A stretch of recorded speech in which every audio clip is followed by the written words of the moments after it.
Hi, I hope you're all doing well. Welcome to my channel. My name is Gladys Wanjiro, and on today's video we are going to be talking about how to maintain the best hygiene during your menstruation.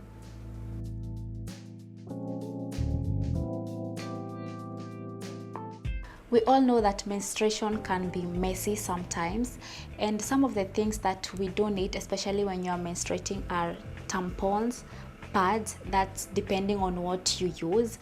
We also need your innerwear. You also need to have tissue or wipes, and you also need to have like a bottle of warm water, especially for some of us who experience terrible cramps. Now let's go ahead and see how we are going to be maintaining the best hygiene during this period.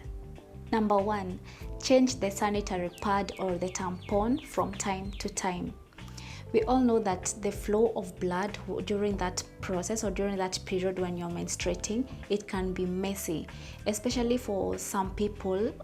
Not everybody, but some women, they do experience some heavy flow of blood, and you want to make sure that you're changing your pads from time to time, or your tampon, depending on what you use. The reason is when you keep it for a long time, the pad tends to be damp, and then this will even cause some irritation during in that area, and you want to avoid having some UTI, because of course bacteria will tend to grow around that place. You want to avoid also having some maybe uncomfortable. You don't want to be uncomfortable, you don't want to be smelling, because it can happen, because right now we are dealing with blood, and of course it can come with a smell. And it's always advisable to change your pad at least 6 hours, but what I can say is that you don't have to wait for 6 hours for you to change your tampon or your pad, especially if you're having a heavy flow. If maybe you wore your pad, and maybe in 2 hours time you feel like the heavy flow is too much, you can go ahead and change your pad. And for those who use tampon, always make sure to insert your tampon properly. Hi guys, please like this video and also subscribe to my channel, as it is going to help me to produce more videos for you guys. Thank you. Number two, dispose of the sanitary pad or the tampon properly. Once your tampon or pad is filled up, make a point of wrapping it with a tissue before discarding it, and then avoid flushing your tampon or pad in your washroom, because it will block your washrooms. The reason why we are wrapping it before discarding it is to avoid the spread of bacteria. And then once you're done discarding it, remember to wash your hands. That is very important. And another thing to always remember is that don't be dropping your pad or tampon just anywhere. Maybe you're like, someone is not seeing me, so I can just drop it anywhere. That's not good. Let's just do the right thing. If you're done with it, just wrap it properly and dispose it in the dustbin. Number three, carry an extra underwear. We all know that menstruation can be very messy sometimes. If you happen to be on your menstruation and you're stepping out of the house, make a point of putting an extra underwear in your bag. The reason being is that you can have an emergency.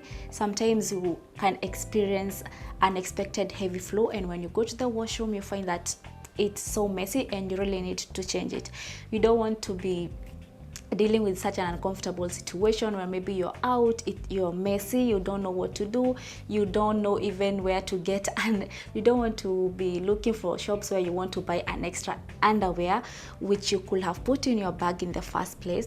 So to avoid all these emergency and uncomfortable situations when we are out and we are menstruating, make a point of putting an extra underwear in your bag before you leave your house.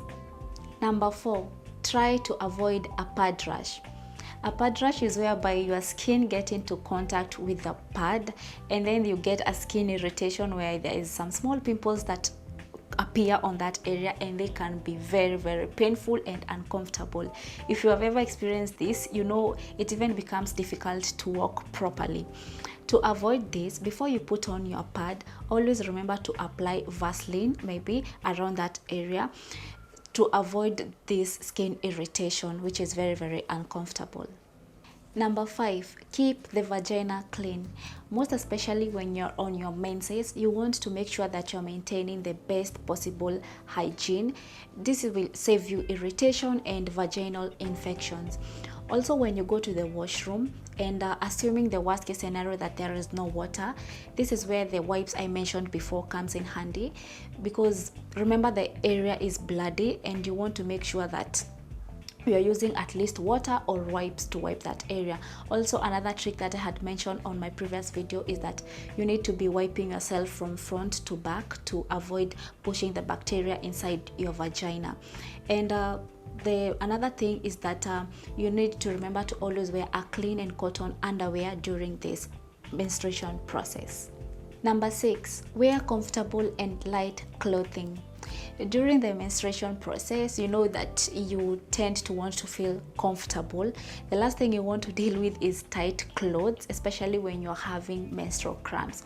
So make a point of wearing loose clothes. They tend to make you feel so relaxed, because tight clothing can tend to cause some stress in your body and result in sweat, and this can cause a breeding ground for some bacteria infections, and you don't want to be dealing with that.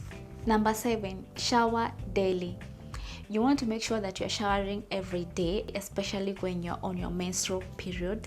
It helps you to feel relaxed and it helps to maintain your vaginal hygiene, because remember, there's blood that's coming from your vagina and you want to make sure that you're showering every day. And if you can actually shower 2 times in a day. It will help you to feel more relaxed and help you to carry on during that process. Another thing to remember is to avoid putting sprays around your vaginal area, as this will promote a lot of bacteria infections. Number 8, change your underwear daily. The fact that you're placing a pad on top of your underwear does not mean that you should not be changing your underwear on a daily basis. Make a point of changing your underwear on a daily basis. Clean it and then let it dry out properly. And if you can, let it dry out on the sun, because you want to avoid having skin rash. You don't want to be having vaginal infections for things that you can avoid. So let's make this a habit. And that was it for today's video, guys. I really hope this video was helpful. Like and subscribe to my channel, and I'll see you on my next one. Bye.